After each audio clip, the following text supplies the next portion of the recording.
Você é uma pessoa que vive com medo dos outros? É uma pessoa que talvez tenha medo de outros roubarem a tua bênção?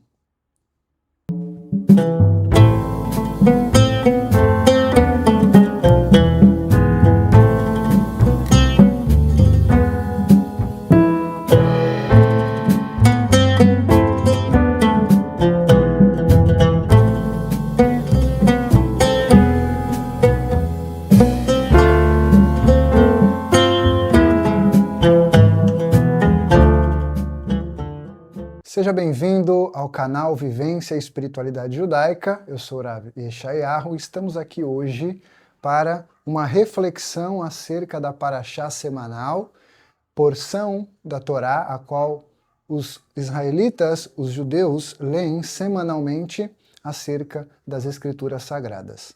Essa semana nós estamos, por assim dizer, sobre uma influência especial das porções de Hukat e Balak. Essa semana existe uma diferença a qual nós chamamos de porções mehubarot, que são porções duplas. Então, normalmente, nós estudamos uma porção da Torá por semana. Então, há momentos dentro do calendário bíblico que nós precisamos juntar essas duas porções. Na verdade, não que nós juntamos, mas elas já estão definidas pelos sábios para que haja uma estrutura melhor dentro do calendário bíblico. Em uma outra oportunidade, nós podemos explicar um pouco sobre esse assunto para entender como isso se deu até os dias de hoje. Mas, em suma, nós estamos estudando duas porções em uma única semana. Então, isso já nos alerta para entender que é uma semana onde o estudo deve ser mais intensificado. Isso não exclui a necessidade de estudar mais nos outros dias. Mas se você tem duas porções, então significa que o número de leituras aumenta, tanto diariamente como também semanalmente. A Parashá dessa semana, então, Hukat e Balak, vão tratar de diversos assuntos na Torá. Hukat vai tratar de um mandamento especificamente, aonde os nossos sábios ensinam que não existe uma explicação lógica para um determinado mandamento. Então, dependendo da classe de mandamentos a qual nós cumprimos, nós temos mandamentos, por exemplo, como mishpatim, que são juízos, as leis sociais, onde envolvem leis comerciais, leis dos escravos e etc. Mandamentos para com o seu próximo.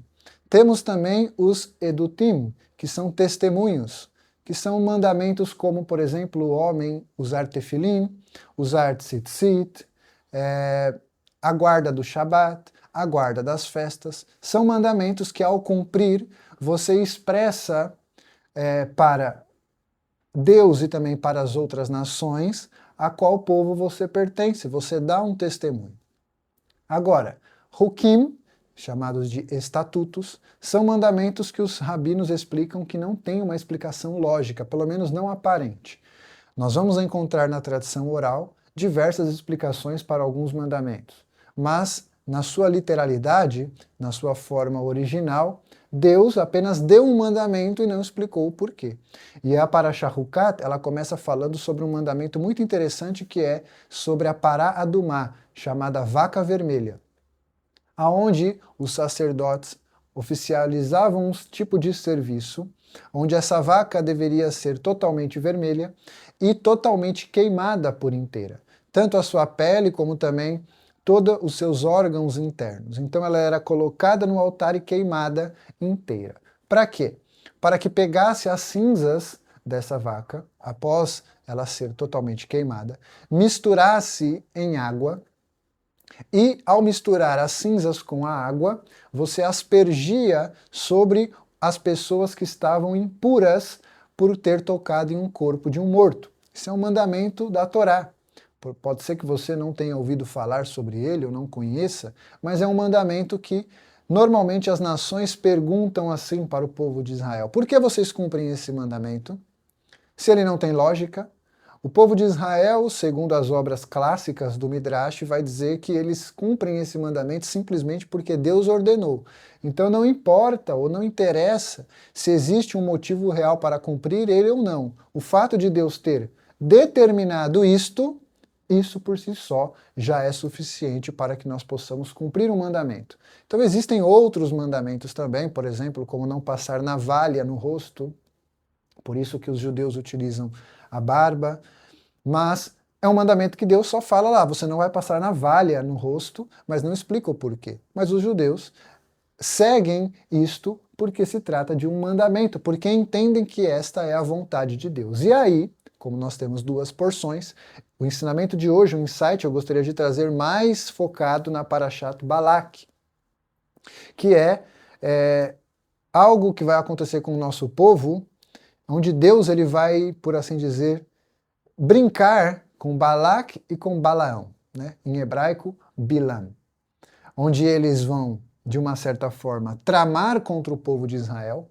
querendo destruir o povo judeu, e Deus, ali por detrás dos bastidores, está atuando de alguma forma. Por isso que eu iniciei aqui com a introdução sobre a Parashá Hukat também, porque é um mandamento que não tem uma aparente lógica. E é aqui que a gente começa a perceber o que realmente nós temos que dar valor na nossa vida.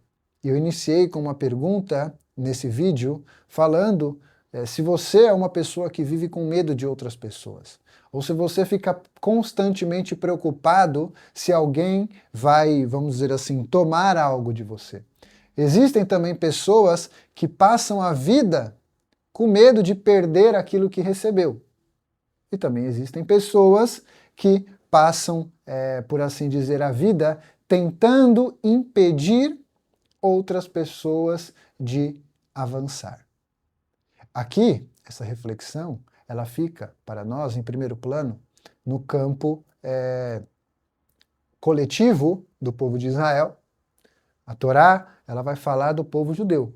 Ela vai dizer que existiram povos que tentaram destruir o povo de Israel e não conseguiram, e não vão conseguir, porque é uma promessa que Deus fez para o povo judeu. Ainda que ele esteja disperso, ainda que ele esteja na diáspora, o povo judeu ele recebe uma promessa de que ele voltará para a sua terra. Independente do caos que possa ocorrer, das guerras e das dificuldades, isso irá acontecer. Então, quando uma bênção de Deus vem na sua vida e na minha vida, vamos dizer assim, ela cai no nosso colo, vamos dizer assim, ninguém pode tomar ela de você, exceto você mesmo. Como? Quando você não alimenta ou nutre, ou vamos dizer assim, namora aquela brachá. As bênçãos de Deus, elas não são necessariamente bênçãos apenas materiais, onde a pessoa pensa, puxa, eu ganhei uma casa, eu ganhei um carro, eu conquistei tal e tal coisa. Isso tudo são brachot, são bênçãos que Deus nos dá. Mas essa bênção aqui, nós estamos falando da sua missão de vida. Nós estamos falando daquilo que realmente você precisa executar nesse mundo. E quantas vezes Balak, né, que vai intentar e vai contratar Bilam, porque historicamente, para quem não sabe, Balak ele contratou Balaão, ou seja, Balak era um rei e ele falou assim, eu preciso que amaldiçoe esse povo. Só que eu não sou um profeta, eu não sou alguém místico, eu não sei como é que trabalha com as forças espirituais, mas eu conheço um homem que faz isso muito bem, e ele é Balaão. Então Balaão foi contratado para amaldiçoar o povo. Então, se você olhar, muitas das vezes, aquilo que está tentando impedir de que essa bênção ou chegue até você, ou ela até chegou até você, mas que em determinados pontos você se sente impedido de fazer isso, você vai perceber que Balak gasta recursos, Balak faz estratégias, ele muda as estratégias, Balak e Bilam. Cada hora ele vai tentar de uma forma. Eles fizeram alianças, então assim, eles poderiam nem ser amigos. Eles poderiam nem ter nenhum tipo de relacionamento no sentido de amizade, fiel e etc. Não, estamos juntos. Não, eles não estavam juntos, eles estavam juntos para um propósito, que era destruir o povo de Israel, ou tentar tomar essa bênção, porque a Parashá Balaque vai começar dizendo: Balaque, filho de Tsippor, viu tudo que Israel fez aos amoritas. Moabe ficou aterrorizado diante de Israel, porque eles eram numerosos. Então, muitas das vezes, o medo que existe em nós, né, em mim ou em você, ele não pode ser maior do que o medo que o seu oponente tem sobre você. Porque ele já previu e viu quão numeroso eram as suas bênçãos, quão numeroso era o povo de Israel. Então, Balaque, ele representa um homem que decidiu controlar o que Deus já havia concedido. Deus, ele já derramou sobre vós uma brahá. Ele já derramou sobre nossas vidas uma bênção, algo que nós precisamos agora amadurecer essa bênção. Não é algo que virá dos céus e de repente você fala, nossa, que bênção. Às vezes essa bênção ela já está na sua mão, você só não sabe como desempenhar ela. Isso é um passo a passo. Isso deve ser gradativo. O povo de Israel não tentou lutar, não tentou ficar guerreando ou falando, não, sai daí porque essa bênção é minha. Israel focou no propósito. Israel focou nos seus acampamentos. Porque um dos relatos da tradição oral é que o que foi que Balaque viu, o que foi que Bilam viu, foi que até o que a gente fala, Matovo o Haleha Yaakov, quão belas são as suas tendas. Ele olhou o acampamento de Israel organizado. Ele observou que as casas de Israel eram, vamos dizer assim, organizadas de uma forma diferente do que a gente conhece. Então, para que vocês entendam, não existia, por exemplo, no acampamento de Israel, uma casa de frente para outra. Isso é interessante para a gente entender até mesmo a questão de ética. Não existia uma casa assim com a porta aberta para esse lado e a outra casa aberta uma de frente para a outra. Todas as casas estavam organizadas, então se a minha porta está aqui, a outra casa está de costa para mim, com a boca, né, com a porta aberta para o outro lado. Nunca uma de frente com a outra. Isto, de acordo com os sábios que vão trazer sobre ensinamentos éticos, é que você precisa entender que apesar de vivermos em um acampamento, cada lar tem a sua tradição, cada lar tem a sua rotina. Cada casa tem ali a sua forma de viver o judaísmo. Não é você falar, existe um único jeito de viver o judaísmo. Para o povo, no modo geral, sim, é através do cumprimento do mandamento da Torá. Mas para o povo de Israel, no sentido individual, cada família vai ter a sua tradição. E você pode perceber isso, quantas tradições existem no meio do povo de Israel.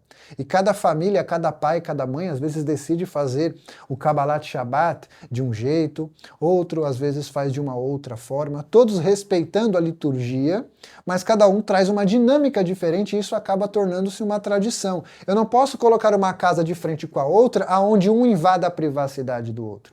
Porque quando alguém invade a sua privacidade, aí você abriu espaço para que ele roube a tua brahá.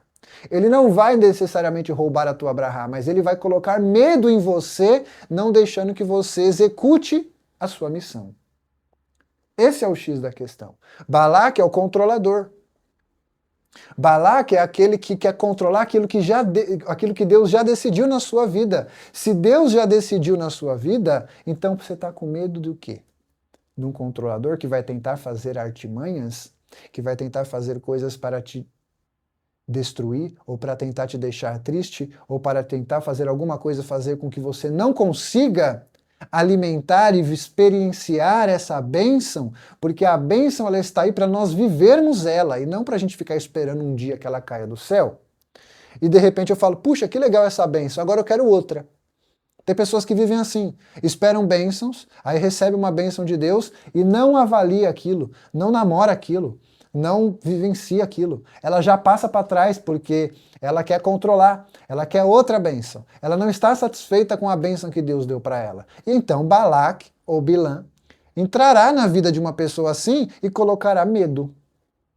Vai ameaçar, vai querer trazer palavras negativas. Só que aí Deus estando por trás, como ele está presente nessa paraxá, ele não deixa isso acontecer.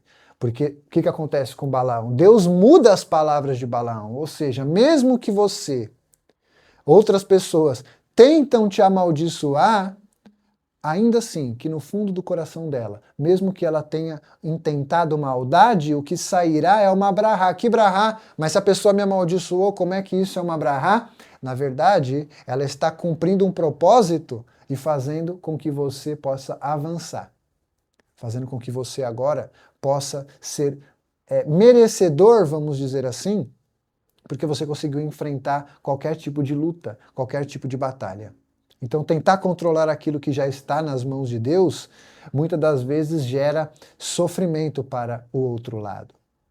Gera medo, gera comparação, gera inveja, gera ciúmes, porque eu não consigo desestruturar Israel. Eu não consigo fazer com que ele não olhe para a bênção e olhe para outro lado.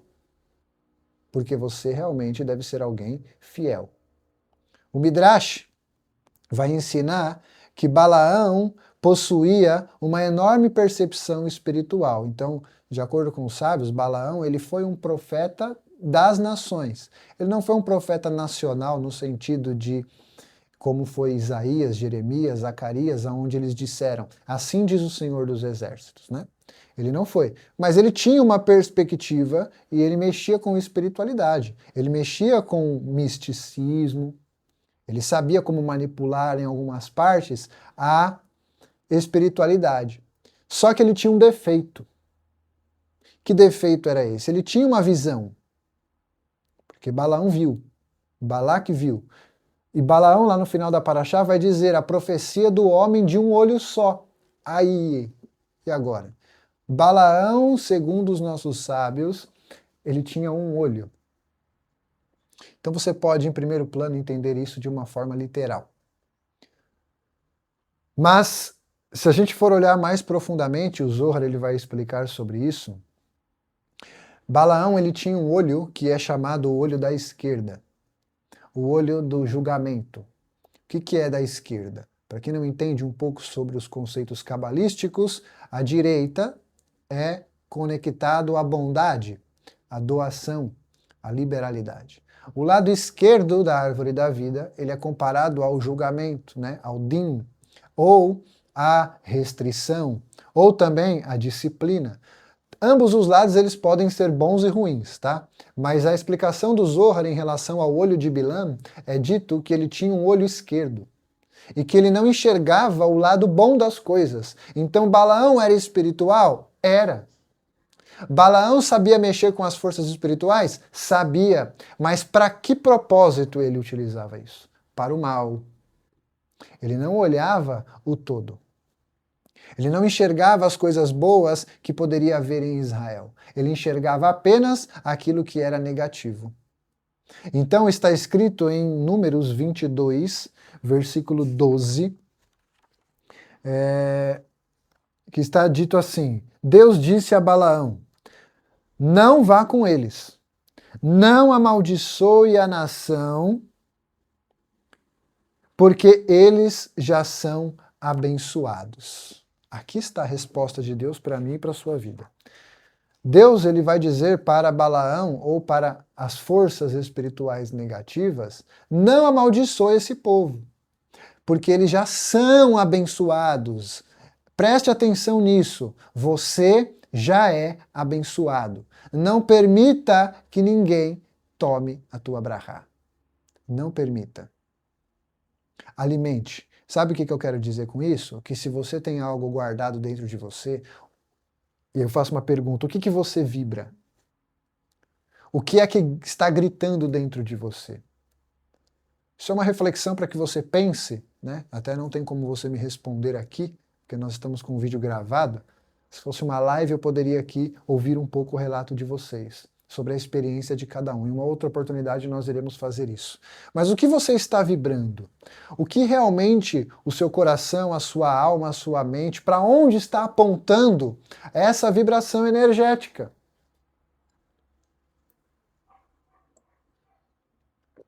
Porque é para lá que você vai. É para lá que está mostrando onde é a sua bênção. Às vezes, você tem uma vida, mas você vibra para em outro sentido, para outro local. Você vibra para um propósito maior. Você vibra ou você tem uma bênção que está já com você, já está nas suas mãos. Você só ainda não descobriu como você vai manusear ela. Você não descobriu ainda, talvez, como você vai trabalhar em cima dessa bênção, mas essa bênção ela já existia, porque Deus vai dizer, eles já são abençoados. Então existe aí uma certa guerra espiritual que ela acontece por detrás dos bastidores. Talvez você não veja, talvez você sinta quando há algo acontecendo, quando há olhares ruins acerca de você, quando há pessoas desejando mal sobre você. Mas eu não estou desejando mal, mas também não está desejando bem. Então, assim, existem situações na nossa vida que, espiritualmente falando, não precisa ninguém falar. Já é claro. E se você sente isto, saiba que Deus está trabalhando ao seu favor. Saiba que se você sente isso, é porque você já está percebendo que você tem uma bênção, mas que você ainda não teve coragem de executar essa bênção. Urash, comentarista da Torá, ele vai fazer um comentário sobre esse versículo 11, que é antes desse que a gente leu, que diz assim, né? Veja, a nação que saiu do Egito cobriu o olho da terra. Agora venha e os condene para mim. Bilã disse. Talvez então eu conseguirei lutar com eles e me livrar deles. Aí Urash faz um comentário assim, ó. O termo condene para mim, usado por Bilã, é mais forte do que o termo usado por Balaque no versículo 6. Porque no versículo 6 ele vai dizer assim, pois, deixa eu só voltar aqui, versículo 6, é dito, assim agora, por favor, venha e amaldiçoe este povo para mim, pois eles são mais poderosos do que eu. Aqui, nesse outro versículo, Bilã está dizendo, condene eles por mim. E aí Urash vai dizer a diferença entre amaldiçoe eles para mim, que era Balaque, ou condene eles para mim, que era Bilã. Bilã queria, aqui é o comentário de Urash, se livrar deles. Ou seja, Bilã queria se livrar. Isto é, fazer com que deixassem o mundo. Queria aniquilar verdadeiramente o povo. Mas Balaque disse somente para expulsá-los da terra. Como se ele estivesse dizendo, eu quero somente afastá-los de mim. Mas Bilã os odiava mais do que Balaque. Ou seja, existe uma diferença entre querer matar você e existe a diferença entre querer tirar você do caminho. Então aqui você vai ter que fazer uma distinção sobre a força espiritual que atua muitas das vezes contra a sua vida, se é Balaque ou se é Bilã. Se ele quer te matar ou se ele só quer tirar você do caminho porque você atrapalha a caminhada dele. Essa é a grande questão. Você vai perceber aí. E aí, independente de qualquer coisa, os dois não vão ter sucesso. É só para que você reflita que estágio da sua jornada você está. Que estágio você está hoje? Você tem um Balaque na sua vida? Ou você tem um Bilã na sua vida? Você tem alguém que quer te matar? Ou você tem alguém que apenas quer tirar do caminho? Porque como disse Balaque, ele é mais forte do que eu. Isso por si só, Deus já mostrou para Balaque que Israel é maior. Deus já mostrou para Balaque que Israel é mais experiente, é o povo escolhido, é aquele que tem Abraão. Por isso, faça essa reflexão comigo aqui e perceba o que já foi tirado da sua vida, em alguns aspectos materiais. Dinheiro? Dinheiro pode ser perdido. Posições? posições podem ser perdidas. Popularidade pode desaparecer também. Mas saiba que existe algo que não pode ser tomado de você. É a missão que Deus confiou exclusivamente para você. Moisés tinha sua missão, Aharon tinha sua missão, os profetas, todos tinham as suas missões. Mas Bilã tinha o quê? Bilã tinha um talento. Um talento. E um talento não é missão. Essa é a grande questão. Você ter um talento, você ter uma dialética boa, você ter um talento para algo, não quer dizer que isso é a sua missão. Às vezes você só tem um talento e você usa esse talento para manipular as forças ou para fazer alguma coisa. Que nem sempre é para o lado bom. Às vezes é, como diz aqui a Paraxá, para tentar abafar, para tentar ocultar a história de Israel. Então, a reflexão aqui é: não deixe que ninguém tire a sua brachá, porque ela já está na sua mão. Ela já está com você. Talvez você esteja muito preocupado com concorrência. Talvez você esteja muito preocupado com oportunidades ou reconhecimentos ou alguma coisa que alguém possa fazer contra você. Mas retorne agora ao início da Paraxá, que é dupla, que vai falar Hukat. Zot Hukat. Este é um estatuto. Esta bênção ninguém pode entender. Este mandamento não tem uma explicação. Se pessoas explicam e colocam coisas sobre você, você não é obrigado a se justificar sobre elas. Você não precisa justificar o que você não precisa.